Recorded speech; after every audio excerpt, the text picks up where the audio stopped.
Now the question is, what will we do to fix it? How will we fix it? Or most importantly, do we give a damn enough to fix it? What's up, everybody? I am Joseph Ward. Rocking with me is the leader of the Aldarius clique, Mr. Patrick Aldarius Irvin. What it is?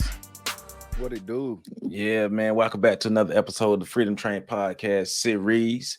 We are brought to you by PAX Inc. That's PACTSINC. And PAX Inc. is a Black advocacy organization as well as a Black think tank that have created and accumulated an enormous amount of resources that are available for you and your family to use and apply to your living to help improve your quality of living as Black people in America.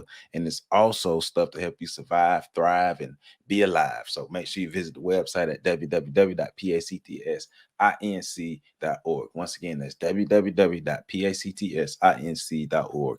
And while you're online, make sure you visit our Freedom Train website at www.freedomtrainradio.com. That way you can learn more about myself, Patrick Irvin, Queen Shelby, Queen Candace, and the Enigma Self Hour is returning very soon. And our new segment that we have coming for the Freedom Train podcast series, which is entitled Get Up, Get Out, and Get Active, featuring my homie Doc Love and myself. So check that. That's going to be coming soon. We got these episodes coming.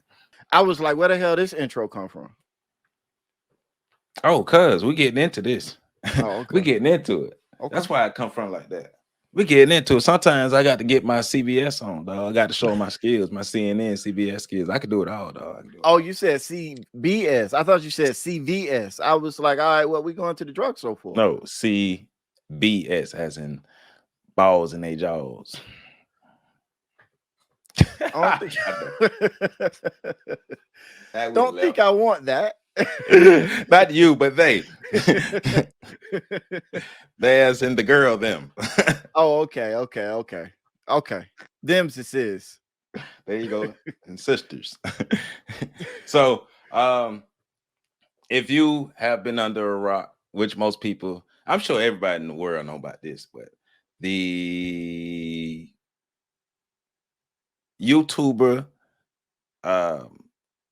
he said that he was a fashion consultant, businessman, a father, a son, a brother, a man, Black man Kevin Samuels. He passed away this past Thursday.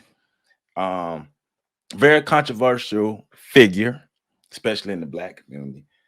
You got a lot of people who love him, you got a lot of people who hate him, and you got some people in the middle who like, he cool, but so not necessarily to dwell on the death.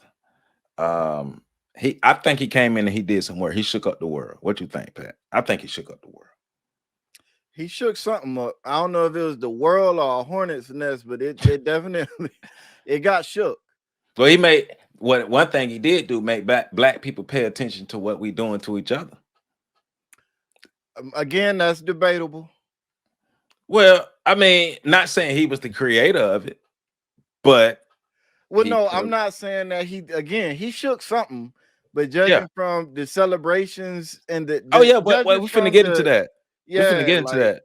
Like I'm not saying, but now that's a whole nother aspect of it.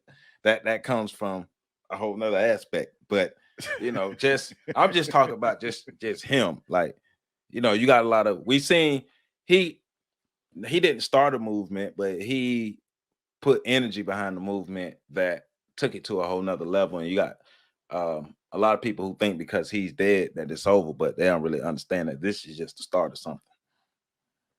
Now, whether that's something gonna be good or bad, we don't know.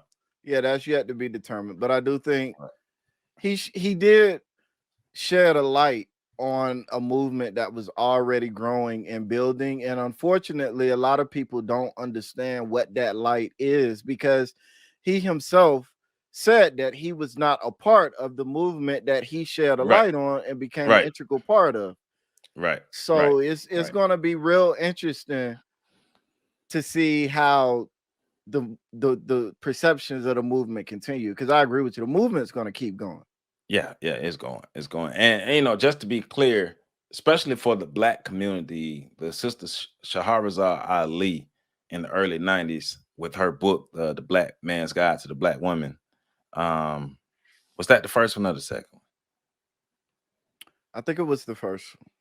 Okay, but the first book she put out, that's the foundation of this, all of this for black people, for us, for black people to fix our relationships. That's the foundation for all of this. Now, there's a lot of debate whether he was doing that or not. Hey, in my opinion, he was, but that's not what we're here to talk about. But we do want to acknowledge him and what he did. So definitely want to do that. But what brought us here though is the fallout of it. Like, damn, black people, we find everything to argue and fight about and be crazy about, don't we? So if you haven't got my man Patrick's book, The Chasm, make sure you get a copy of The Chasm. That cover look dope. I ain't looked at it in a while, but the growing divide between black men and black women. And this book was published. Don't tell me. I want to find it. This book was published in 2015. If you don't believe me, you can see it right there. It was published in 2015. So this is a pre-Kevin Samuels book. Even Pat was writing about what's going on in the black community. So this is a pre and post Kevin Samuels thing. But with the fallout, we saw a lot of people celebrating his death, mocking him and doing all these things. But I don't know, man. Like, why do we keep doing this? Why do we keep doing this, man? Why do we always find ourselves here when it's not? Sometimes it's a death, sometimes it's this, is that. Why do we always find ourselves here? But because we always find ourselves back at the place where black men and black women are divided and fighting against each other. You know, I'm gonna say I've been saying it, I'm gonna keep saying it. Culturally, we are adolescents. As a community, we are not mature adults yet. Right. I can agree. And although we seem to regularly be defined by our lowest, the fact that we celebrate and allow ourselves to continue to be defined by our lowest is just another piece of evidence that we are not mature adults as a community. Yeah. Yeah. Like I agree, dog. I think we've talked about this before, but I remember listening to Nas's Untitled album. And I don't remember what song, but it's a song where he was talking about how black people are viewed as the teenagers of the world. We're talking about an album that's over 10 years ago. Mm-hmm. And I can also remember some other speakers, African scholars or speakers talking about how black people act and how black people are viewed as the teenagers of the world. So you ain't just pulling something out your ass when you're saying right. It. Right. And then when you look at our overall behavior and how we always end up fighting like kids, here we are. Yeah, we are most definitely. And because I've been listening to scholars and stuff say that for a while. And even though you would say, well, yeah, but it's been 10, 20, 30 years. Yeah, but cultural development takes a lot longer than individual development. And we still haven't progressed as a culture. Yeah, right. We're not developing individually. Well, not en masse, not like we should be. Yeah, no, yeah, you're 100% right. We're not. There are, and we got to remember, we're talking about this on a cultural level. So you can't bring your individual view into it. Look at us as a whole. How do we move? How do we speak? How do we carry on and carry about as a whole? How do we view ourselves? How do we view how other people view us? How do we view other people? Everything about, not everything, but a good chunk of the things about our community line up with what you would expect from an adolescent. Yeah, because let's just be real. People didn't like the message. And it wasn't a message that was specific to him, because why I brought up Shahrazad Ali, because when she put out her book, she was ostracized by black women in the black community and other people. We're seeing what happened with all the other men and women who spoke out in all with the similar message of, hey, black women, y'all got to fix stuff too. It's y'all too sometimes. Half the time it's y'all too. We know we've been telling black men. I'm 38. I know for my whole life, we've been telling black men to get their shit together. Black men ain't shit, niggas ain't shit, niggas ain't shit. We got the film to show you. We can show you all the TV shows, we can show you the comedy shows, we can show you all that. So this is not something that's just exclusive to black women. It's just now it's being taught to black women and they don't like the message. To be real, if we being honest. Yeah, I mean, yeah. For the first time in a long time, black men in mass are being given are making, not being given, are making platforms where we can speak our side. Right. And they don't like what we have to say. Well, you know what? We didn't like what y'all had to say for the last few decades, but we had to swallow it and eat it. And even a good chunk of us even acknowledge there's some legitimacy to what she's saying. Well, not only that, not all black men. We're not talking about all black men, but we're talking about if 54% of black men are in the middle class as far as living wise and well, that means they got their stuff together at least to be have a middle class lifestyle. So that means at least 54% of black men ain't scrubs. So that means black men got their stuff together. Most black men are decent human beings that have the means to provide for a family. Now, most black men. Now, if you are, whether you're a black man or a black woman, if you are attracting people who aren't in your best interest, you got to fix that in yourself. But no, just to fall out from this death is like another telling thing that it's not good for us.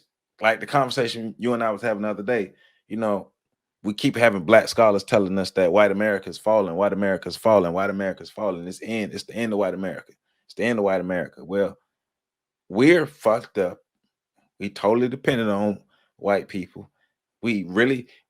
There's no such thing as black America. There's black people in America. So if this thing is falling and we behaving the way we are, don't that mean we falling too and we're gonna fall harder? Because right now you keep saying if America catch a cold, black people catch pneumonia. So if America falls, what does that mean for black people? Yeah.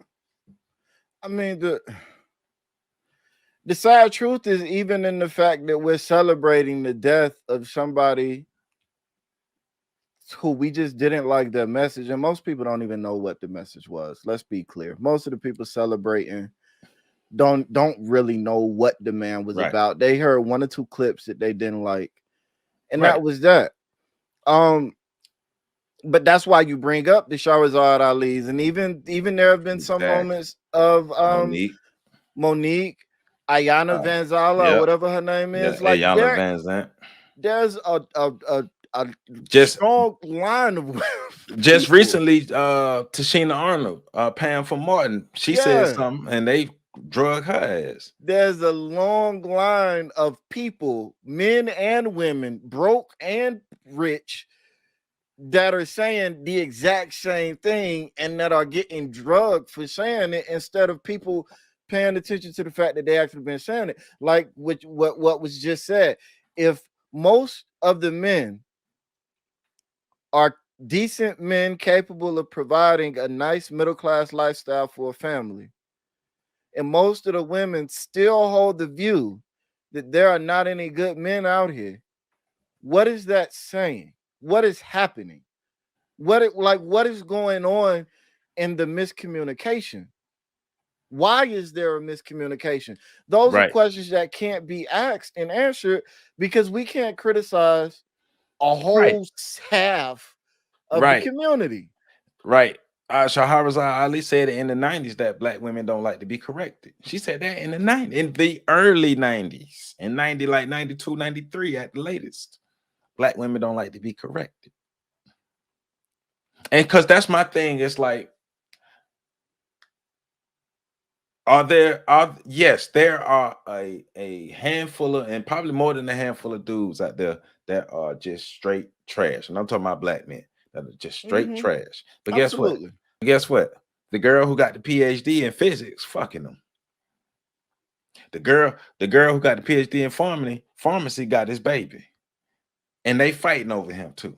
And he can't even read out loud. Now tell me I'm lying.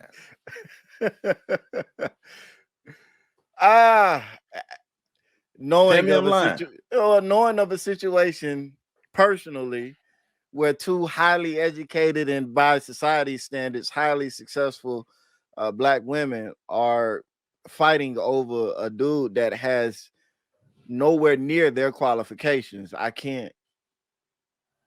I mean, like, I know of a situation like that. Everybody know the stereotype of the homosexual. Why was that made up? Why was the homosexual? Like, all broke dudes know one superpower you need to have, and that's good sex. All dudes know that, but broke dudes especially know that the only superpower you really need is to be able to get in them drawers and show out in them drawers. But let's also talk about the other half of that, right? Like, because, and I'm not talking about all women, and I'm not going to keep saying that. At this point, it's understood. We're not talking about all of it, anybody. But women like a project. They like to fix a man up. And they also like to be in control. They won't, now a lot of them won't admit it, but we know because we've been with them and we watch them operate. And they want to be in control, and they want us to just shut up and fall in line. Not all of them, but especially the ones who have been affected by the movement. And you know what movement I'm talking about. Those men that lack resources, they see them as perfect candidates. And if he can get in them draws and make her have a whirlpool of an evening, okay, they can build them up. Right.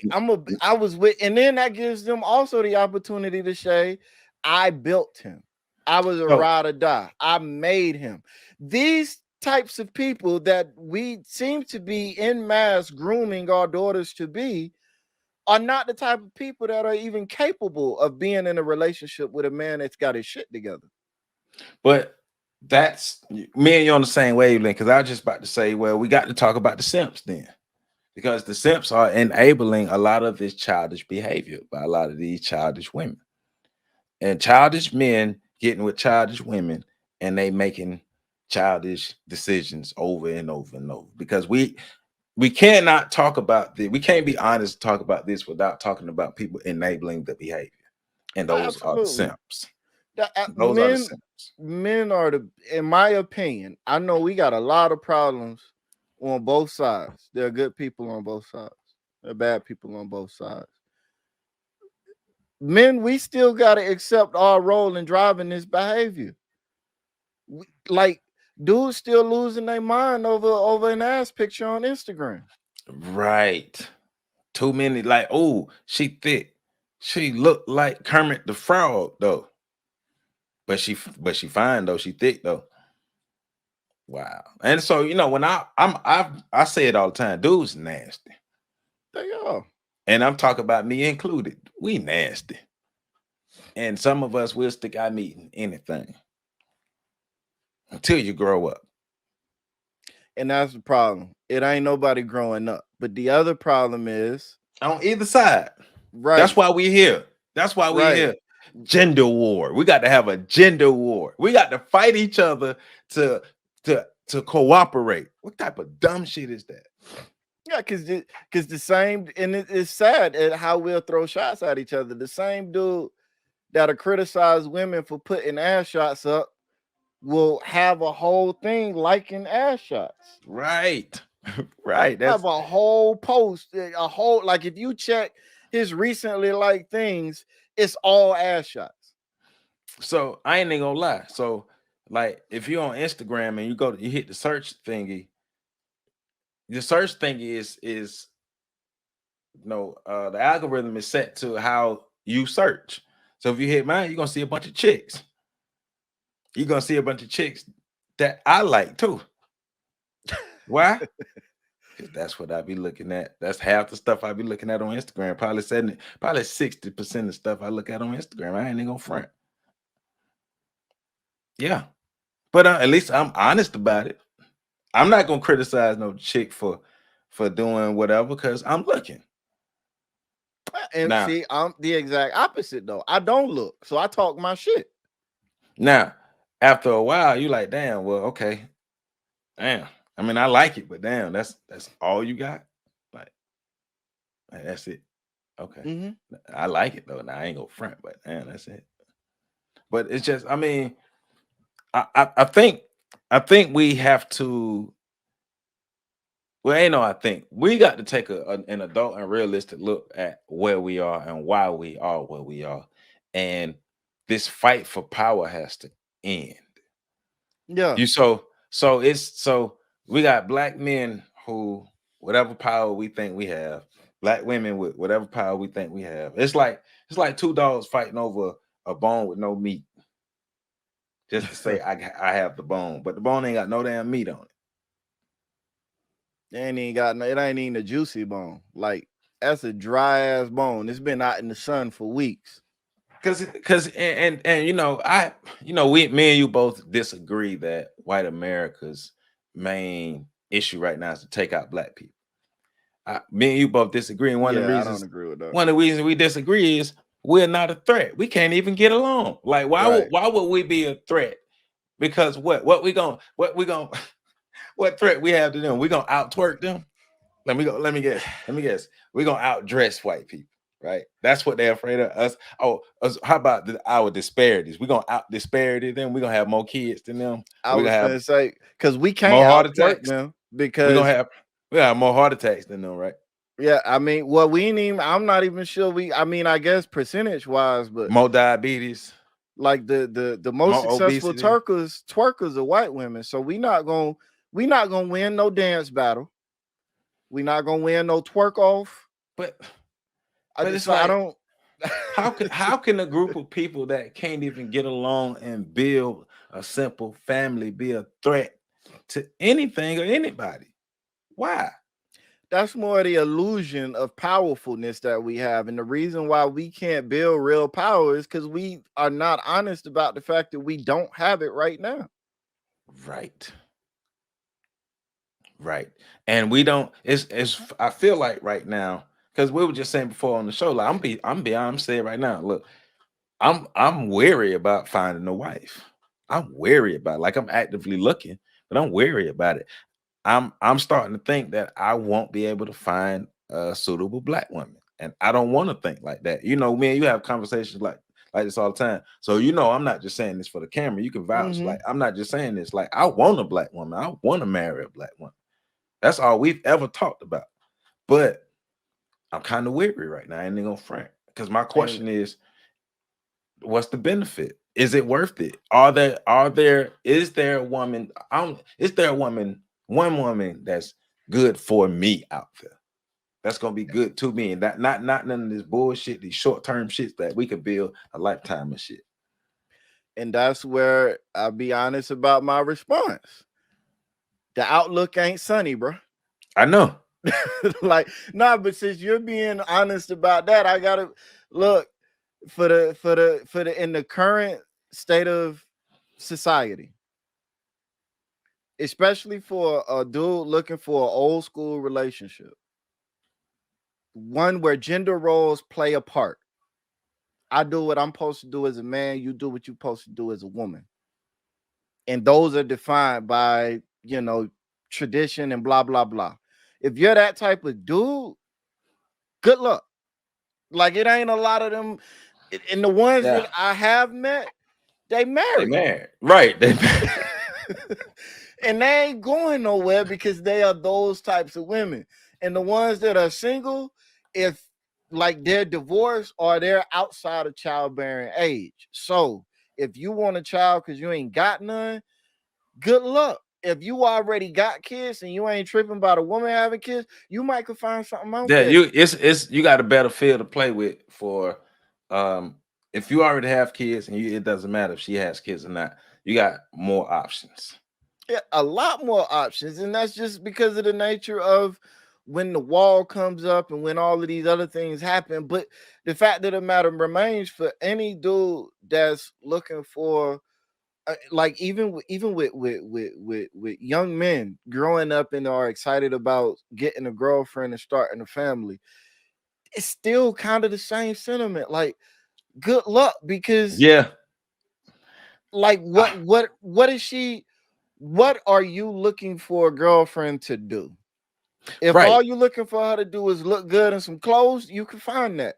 If you're looking for her to bring something more to the table, Good luck. good luck. Good luck. I mean, because it's seeing video over and over and over of women really have, because a lot, especially a lot of black women, it's imprinted in their mind that they have to rebel against the traditional way that worked for us, because they believe black women were slaves and they suffered and they was beat and they didn't like it and all these and all that.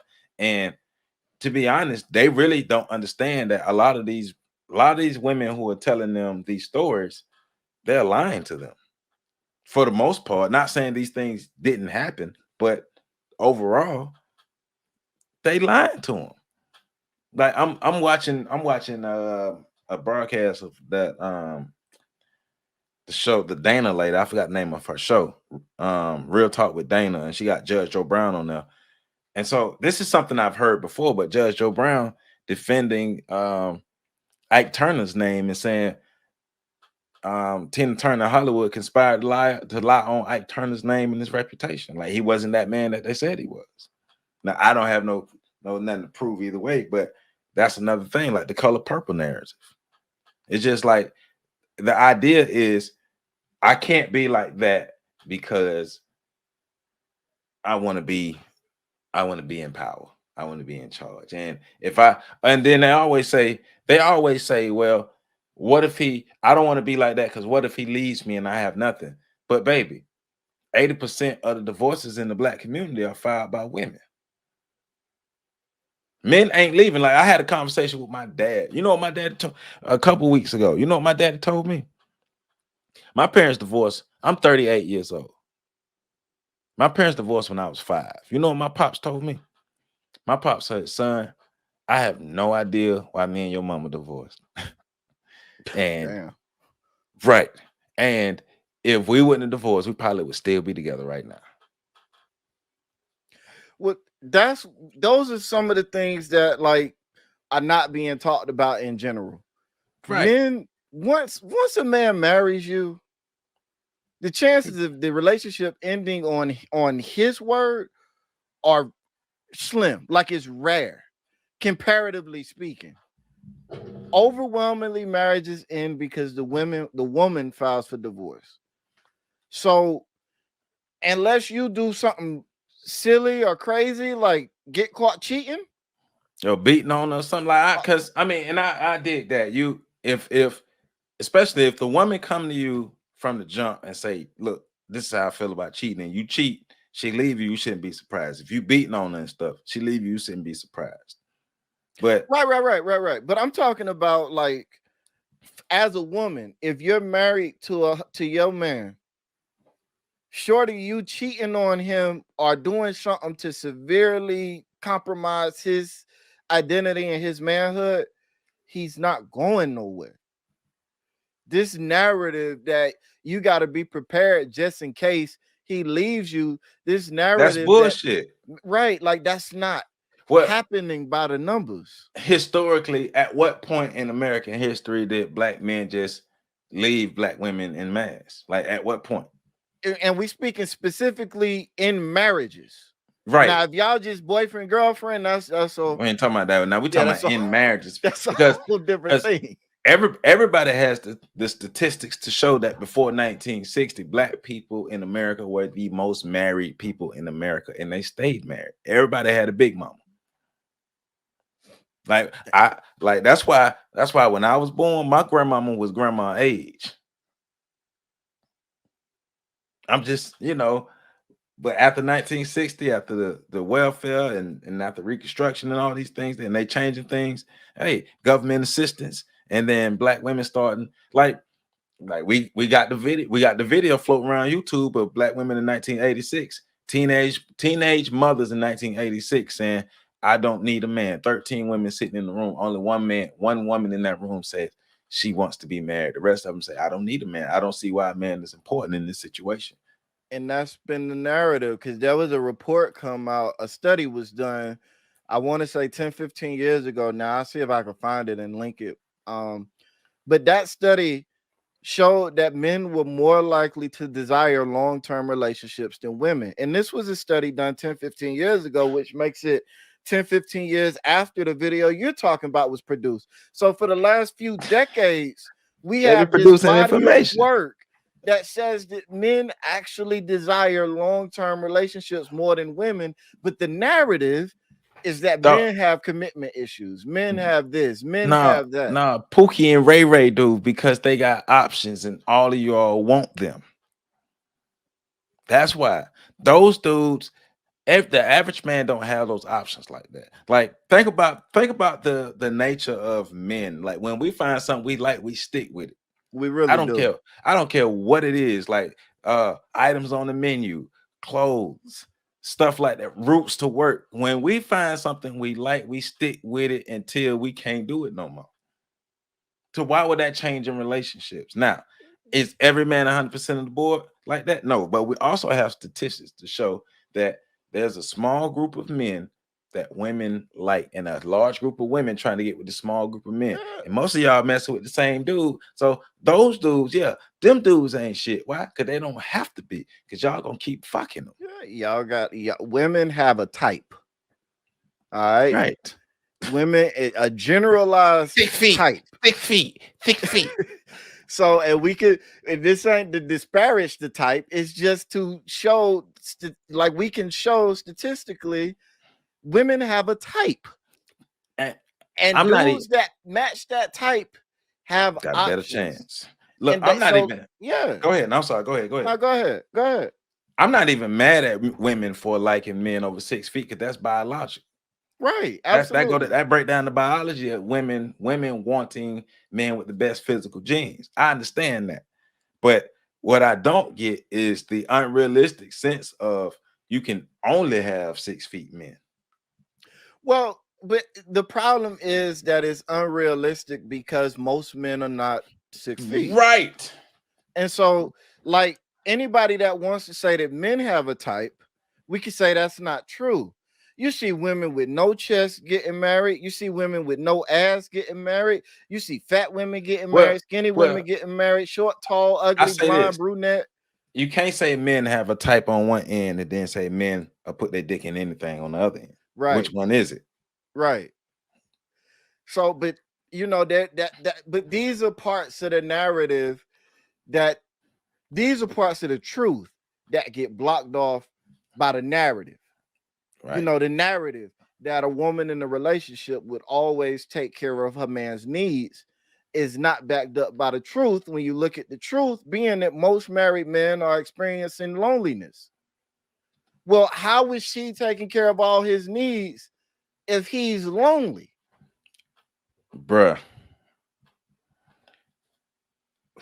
But we can't deal with the realities of our situation, because whenever you try to insert truth into a narrative, the people that benefit from that narrative will always push back. And in this case, black women have more power to control the narrative than black men do. Right. But that's once again show them if that's another example rather of the lack of power that black men actually have versus the perception of the power that black men have. Because if black men actually had this oppressive power and things, black women wouldn't have platforms to stand on and talk this stuff that they've been talking. We would have been shut it down. Yeah, and that's not to be confused. We're not saying black men can't beat a black woman ass. Sure, black men physically abuse. But that's not oppression. That's abuse. That's not oppression. So don't confuse the issue. And we're not even defending those dudes. If a dude is beating your ass, he need his ass beat, and you need to get out of that situation. Bitch ass, look. I've worked. If we've talked about this on this podcast numerous times, we don't deal with these bitch ass niggas. We don't deal with fuck boys, and we don't deal with abusive dudes, sorry ass dudes. We don't condone that behavior over here and within our friend circles. That's not what we do. Right. But we can't make y'all stop fucking them dudes. Like, but even dealing with the idea of it, like, how many women talk about how triggering it is to have a man ask them what they bring to the table? Right. Why Like is how that triggering? how will you make my life better? Like, why should I choose you? That's what he's asking. And you offended by that? Next, go Right. on. Next. Right. You're not mature enough. Why is that trick? But because you're gonna ask me. But instead of men standing up and saying, well, if you can't answer that question, you don't get to be in a relationship. Right. You have men that have just refused to ask. Well, I ain't gonna ask her that, because she brings to the table what she brings to the table. And to be fair to a lot of people in the verbiage and stuff. Now, I've never used that term. What do you bring to the table? Because that term, as far as finding out how a woman can enhance me, it's never been in my vocabulary in that form of fashion. Right. And I'm not very rigid, but some things I'm rigid on, and I just don't see the need to add that into my vocabulary. Right. I don't say that either, but I'm finding out how you can be an asset to me, though. You have to be an asset, and I have to be an asset to you. Now, but see, here's the problem. It's okay. The narrative. It's okay for a woman to demand that a man enhance her life. And for him to be able to state how he can enhance her life, in what ways. That's why you got all these rappers talking about all these songs and all these singers, all these famous people. All they do is spend all their time talking about how they could change your life with their money. Yep. And we all understand it. For the vast majority of you, all it takes is some money. It don't take nothing else. Right. But that's why, you got a lot of hurt people out here who are they're mad at what happened to them, haven't gotten over it, and really out here hurting other people. Because it's like it's a revenge thing. Well, niggas been doing this for so long. Now it's time for us ladies to do it. Like, you're on the revenge tour. Like, yeah, but that's also untrue, because women have been doing it just as long as men have. Well, right. But because I guess, like, one chick was like, well, it get talked about with men more, so it's worse with men because we know about it more. Because men get caught more, that makes cheating worse with men. Yeah, not only does that, it's that whatever, but the repercussions of a man cheating versus the repercussions of a woman cheating. A man is never going to be able to convince a woman that a child he had with somebody else is hers. Right.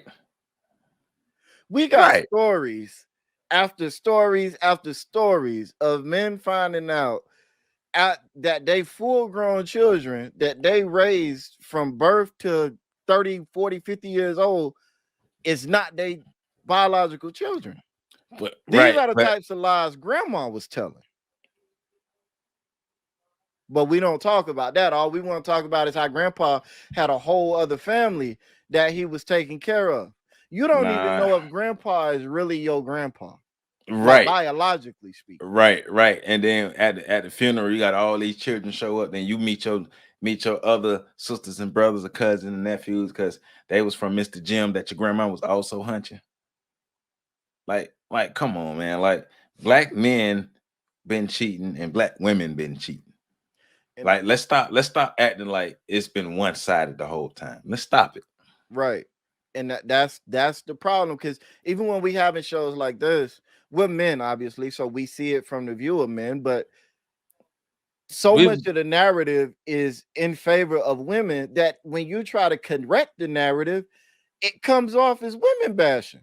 But look, hey man, Fuck all that. I don't give a fuck about none of y'all feelings and none of that. That's just how I roll. We got two choices as black people in America. We got two choices. We either gonna fix this shit or we gonna keep getting worse and just say fuck it and go to third and fourth class citizens and not be able to do nothing for ourselves. What the fuck you gonna do about it?